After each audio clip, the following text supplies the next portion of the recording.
80 лет сегодня могло бы исполниться выдающемуся композитору Николаю Зимину, который прославлял культуру чувашского народа. До празднования юбилея он не дожил всего полгода.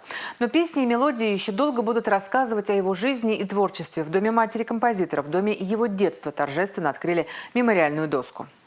Сегодня собрались все, кто знал выдающегося композитора Николая Зимина, кто любил его творчество и кто ценит его вклад в чувашскую и российскую культуру. Здесь и брат музыканта Александр Зимин. Его композиторская деятельность как раз началась с нашего совместного творчества. Я поэт-песенник.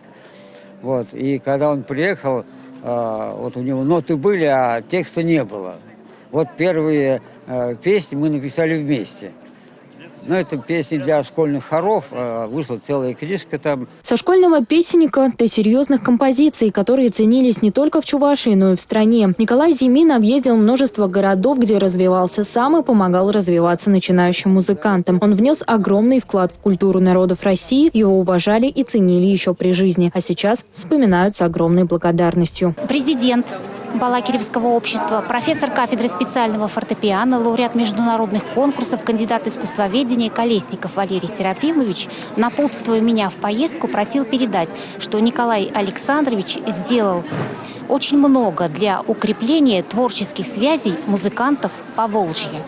И поэтому мы, нижегородцы, считаем своим долгом быть сегодня на торжественной церемонии открытия мемориальной доски. На торжественное открытие мемориальной доски, посвященной Николаю Зимину, приехали его друзья и коллеги из разных городов России. Не забыли почтить его память и земляки, деятели культуры Маргаушского района. Екатерина Никитко, Игорь Зверев, Республика.